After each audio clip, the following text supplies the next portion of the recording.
पहले जो जमीनें खाली पड़ी हुई थी, काफ़ी विशाल ज़मीनें होती थी जो खाली पड़ी होती थी, पहले उनको कब्ज़ाते थे।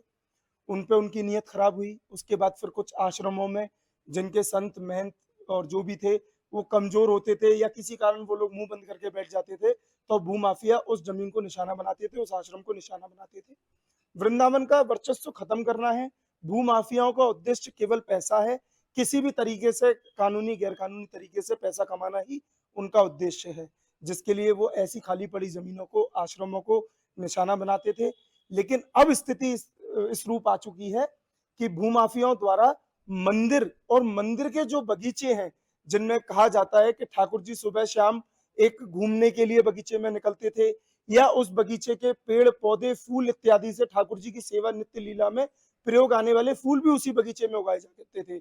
लेकिन आज ये देखा जा रहा है कि भूमाफियाओं द्वारा मंदिर और बगीचे भी कब्जाए जा रहे हैं। जी महाराज जी, अभी हाल ही में देख रहे हैं कि भूमाफिया सक्रिय हो रहे हैं, क्या कहेंगे?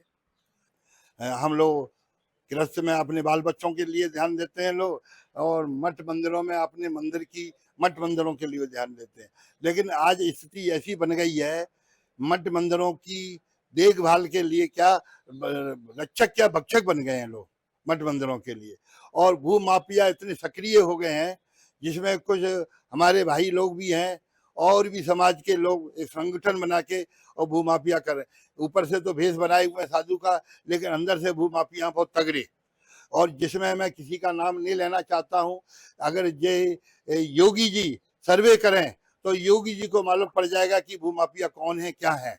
और झूठे फर्जी दस्तावेज तैयार करके और लोग कागज, यहाँ का मथुरा का जितना भी प्रशासन है वो सब बिका हुआ है, टोटल बिका हुआ है, बिना पैसे के और बिना मतलब के कोई भी काम करना नहीं चाहता है। योगी जी को बैठे बैठे लखनऊ पे गद्दी कर रहे हैं। ठीक है कि गुंडागिर्दी और वैसे लोगों को उन्होंने कम किया, उनको दबाया है, लेकिन सरकारी शासन प्रशासन जितना भी भ्रष्ट हो गया है, बिना रिश्वत के, बिना पैसा लिए कोई काम ही नहीं करना चाहता है। भले ही आप सालों तक चक्कर काटते रहिए, और उन्हीं की से तालमेल बैठा के भू माफिया अपना काम बनाते हैं। प्राय मेरे मेरे साथ में कई उदाहरण हैं। ये अभी छत्तीसगढ़ कुंज विकी है। एक तरफ राजा कहता है कि बेचने का अधिकार नहीं है, दूसरी तरफ नहीं, उसी को जो भू माफिया उन्हीं को 420 में बंद कराया और उन्हीं के साइन करा के जमीन को बेच रहा है। इसलिए कि किसी के लिए कुछ कहा नहीं सकते हैं कौन भूमाफिया है, कौन क्या है। ऊपर से तो साधु का वेश बनाए हुए हैं, लेकिन अंदर से वो राक्षस बने हुए हैं। इसलिए हमारा कहने का अभिप्राय यही है कि असली साधु की पहचान करो पहले। असली साधु कौन है, क्या है। भेष प्रताप पूज्य थे, भेष के प्रताप से पूजा होती है। जितने भी मठ मंदिरों में बहुत जगह है। अभी मैं परसों तरसों टटिया स्थान में गया था। टटिया स्थान के 20 आश्रम है, और मैं समझता हूँ 10,000 करोड़ की संपत्ति होगी जमीन है, लेकिन उन्होंने सुरक्षा कर रखी है। आज भी इनकी जमीन पे कोई भूमाफिया नहीं घुसा है। लेकिन जहाँ हम लोगों में संगठन नहीं है, वहाँ रोज मर्डर होते हैं। 20 मर्डर मेरे सामने हुए साधुओं के। सन 70 में मेहंदी अखाड़े में मर्डर हुआ, 3 दिन तक लाश सड़ी। छैल चिकनिया में मर्डर हुआ, मदन मोहन मंदिर में हुआ, 4 संप्रदाय में हुआ, परकम्मा में हमारे मदन मोहन दास जी थे, वहां उनका मर्डर हुआ कोलारी से। इसी प्रकार से 20 मर्डर हुए, लेकिन आज तक मर्डर करने वाले सड़क पे घूमते हैं, कुछ नहीं हो पाता है। जो साधु तो जो मर कर चला जाता है। लेकिन महाराज जी, अगर जल्दी ही भूमाफियाओं पर रोक नहीं लगाई गई तो क्या मानना है कि इस तरीके से वृंदावन का वर्चस्व खत्म हो जाएगा? जबरदस्त खत्म होगा। वृंदावन का जितने भी मठ मंदिर हैं, जिनकी संपत्तियां हैं, भूमाफियों की निगाह है। आज भी मैं देख रहा हूँ ये टीबी अस्पताल ये यानी इसका इनके बाप का नहीं था, इसका क्या नाम है, बेरी वालों का, इसने बेच दिया। टीबी अस्पताल बेचने का क्या पावर था इनको, और बेच के भूमाफियों को बेच के और संपत्ति बना ली गई है, और जिसमें बड़े बड़े भूमाफिया हैं। जी महाराज जी, अभी हाल ही में जो आपको घटना संज्ञान में आई है, उसको लेकर के क्या कहेंगे? राधे राधे जयदाऊ जी की। जो घटना के बारे में मुझे जानकारी मिली है, वो बड़ी ही निंदनीय घटना है। मंदिर देवालयों पर मतलब जो भूमाफियाओं की बुरी नज़र पड़ी हुई है, ये बहुत ही गलत है। क्योंकि जो वृंदावन का जो स्वरूप है वो मंदिर देवालयों से है और प्राचीन देवालयों से है। उसकी ज़मीन को जो हड़पना और उसके ऊपर कब्जा करना, ये बहुत ही गलत है। तो इस कार्य को जो है सरकार ध्यान देना चाहिए सरकार को इसके ऊपर, और भूमाफियाओं पर जो है कड़ी से कड़ी कार्रवाई करनी चाहिए। महाराज जी, आप वृंदावन के स्थानीय निवासी भी हैं और साथ ही एक मंदिर के सेवायत भी हैं। ऐसी घटनाएं कहीं आपके सामने आती भी होंगी या सुनने को भी मिलती होंगी, उसको लेके क्या आपको महसूस होता है कि क्या ये चीजें होनी चाहिए या शासन प्रशासन को इस पर रोक लगानी चाहिए? बिल्कुल, मैं ब्रज वृंदावन देवालय समिति जो एक संगठन है, उसका मैं संगठन मंत्री भी हूँ। तो हम इसी विषय पर काम कर रहे हैं। जो वृंदावन और ब्रज के जितने भी पुराने प्राचीन मंदिर हैं, कुंड हैं, सरोवर हैं, उन पे जो भूमाफियाओं की बुरी नज़र है और उनका जो है उनको क्षतिग्रस्त किया जा रहा है, तोड़ा-फोड़ा जा रहा है, और उन पे जो है उसके ऊपर कुंडों के ऊपर मिट्टी डाल के कब्ज़ा किया जा रहा है। जी, अभी हालांकि जो देखा जा रहा है भूमाफिया सक्रिय हो रहे हैं, तो क्या कहेंगे आप? ये बहुत गलत हो रहा है वृंदावन में। वृंदावन का अस्तित्व मंदिरों से ही है, यहाँ की इकोनॉमी मंदिरों पर ही चलती है। अगर इस तरह से यहाँ कब्जे हो गए तो वृंदावन का नाम निशान मिट जाएगा। मेरे हिसाब से यहाँ प्रशासन को, यहाँ योगी गवर्नमेंट को इस मुद्दे पे काफ़ी गहनता से विचार करना चाहिए और इन चीज़ों को रोकना चाहिए। इन भूमाफियाओं के खिलाफ कड़ी से कड़ी कार्रवाई करनी चाहिए, जिससे यहाँ के मंदिरों का अस्तित्व बचा रहे। जी, क्या राय है, क्या नजरिया है आपका? जो ये घटना आप देख रहे हैं अभी, भूमाफियाओं द्वारा लगातार कब्जे किए जा रहे हैं। पहले खाली पड़ी भूमियों को निशाना बनाया जाता था, फिर आश्रमों पे कब्जे किए गए, अब मंदिरों पे भी ये हाल हो रहे हैं। तो इसको लेकर के क्या आपकी सोच है, क्या आपकी राय है? भैया जी, सबरे के सबरे जितने भी भूमाफिया हैं, सबन ने तो बाहर के आदमी वृंदावन में बुला बुला के ब्रजवासी बना दिए। सबरे कंक्रीटन के महल खड़े कर दिए। मंदिर का अभी तो जी वृंदावन के लोकल निवासी नहीं ना छोड़ेंगे, इन्हें बेच बेच के खाएंगे जी। इनके खिलाफ प्रशासन को सख्त से सख्त कार्रवाई करनी चाहिए। इनने पूरा वृंदावन शहर को वृंदावन के नाम पे कंक्रीटन को महल बनाए दियो। गली कूची सड़क सब बेच डाले, सब खत्म कर डाली इनने। मंदिर ने कहा जी कछु ना छोड़ेंगे भैया।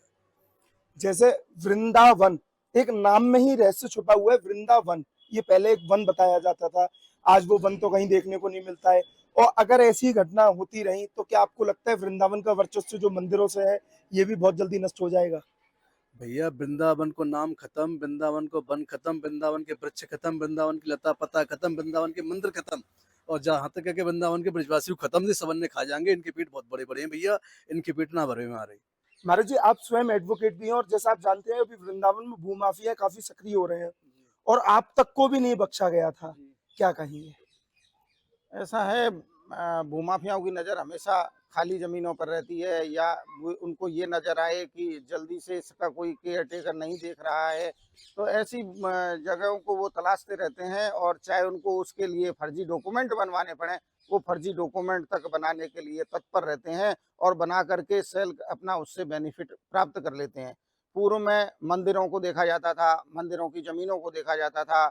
आज वर्तमान में सरकारी ज़मीनों को या किसी कमज़ोर व्यक्ति की ज़मीनों को देखा जाता है।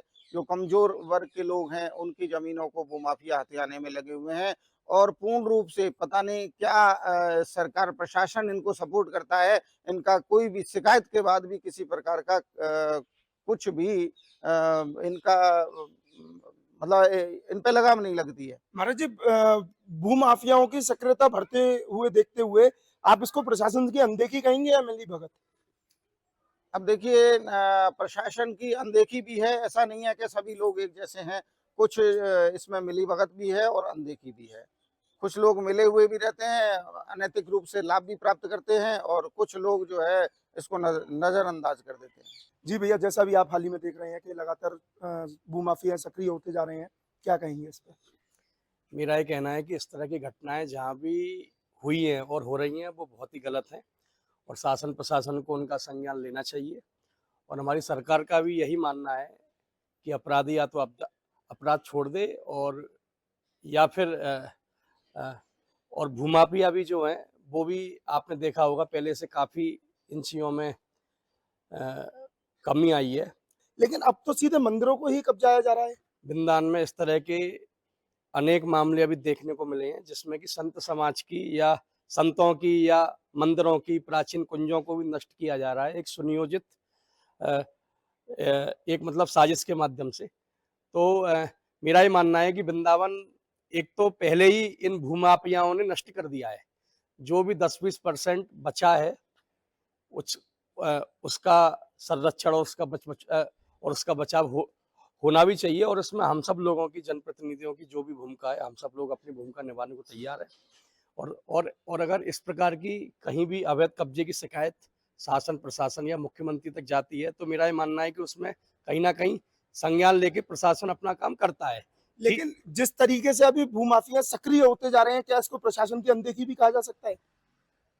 मेरा यही मानना है कि इस तरह की घटना जो भी लोग कर रहे हैं, उनको इसमें सजा तो मिलेगी, और सजा मिली भी है, कार्रवाइयाँ हुई भी हैं। ये तो आप भी जानते हैं। पहले की सरकारों में बहुत एक बड़े स्तर पर इस प्रकार के केस आते थे। केस अब भी आ रहे हैं, पर उनकी संख्या बहुत ही कम हो गई है। अब चूंकि अपराधियों ने भी अपना तरीका बदल लिया है, अब वो दूसरे तरीके से एक फ्रंट पर ना आकर कागजों के माध्यम से या अन्य तरीके से इस प्रकार की गतिविधियों को अंजाम दे रहे हैं। और हम मौजूद हैं इस समय भद्रोण बिहारी मंदिर में। हमारे साथ यहाँ के सेवायत भी मौजूद हैं। आइए इनसे जानते हैं क्या था मामला और क्या है ये पूरे मामले की सच्चाई। जी महाराज जी, बहुत बहुत स्वागत है आपका हमारे चैनल में। क्या नाम है आपका? महंत रमण दास। आप यहाँ अभी तत्काल भद्रोण बिहारी मंदिर की सेवा करते हैं। जी हाँ। महाराज जी, अभी एक मामला बहुत ही सुर्खियों में आया, जिसमें भद्रोण बिहारी मंदिर को कब्जाने के लिए कुछ भूमाफियाओं ने प्रयास किया था और वो विफल भी हुए हैं। तो क्या मामला था महाराज जी, जरा हमारे दर्शकों को सच्चाई बताएं। सही बात है। इसमें लगभग 1 साल हो गया, 1 डेढ़ साल हो गया होगा, जब मुझे पता चला इसमें हमारे गुरुजी का नाम है श्री परम पूज्य योगीराज श्री दामोदर दास। ये नौकस हम लोगों ने यात्रा किया है 30 साल पहले। इस समय हमारे गुरुजी जमुनोत्री में स्थापन है, वहाँ का कहते निवास कर रहे हैं। तो इसी दौरान में यहाँ हमको उन्होंने सेवायत में महंत बनाया। महंत के दौरान सेवा अच्छे से चल रही थी, इसमें कोई परेशानी नहीं हो रही, आप भक्तों के माध्यम से, ठाकुर जी की कृपा से। परंतु कुछ भूमाफिया लोग जो है इसमें ज़मीन लेने के लिए यहाँ पे आ रहे थे। उनके माध्यम से मुझे पता चला आप लोग किस कारण से यहाँ पे आए हुए हैं, क्या कारण है। तो उन्होंने कहा यह स्थान बिक गया है, दामोदर दास ने बेच दिया है, इसकी रजिस्ट्री हो गई है। तो हम लोग जो रजिस्ट्री कर दिए हैं, जिन्होंने लिया है वो बेच रहे हैं। हम लोग को सूचना मिली है, तो हम लोग इसको देखने के लिए आए हुए हैं। इस दौरान फिर मैंने अपने गुरुजी से पता लगाया जमुनोत्री में फ़ोन करके, तो उन्होंने कहा मैं तो यहाँ हूँ, मैंने नहीं बेचा है।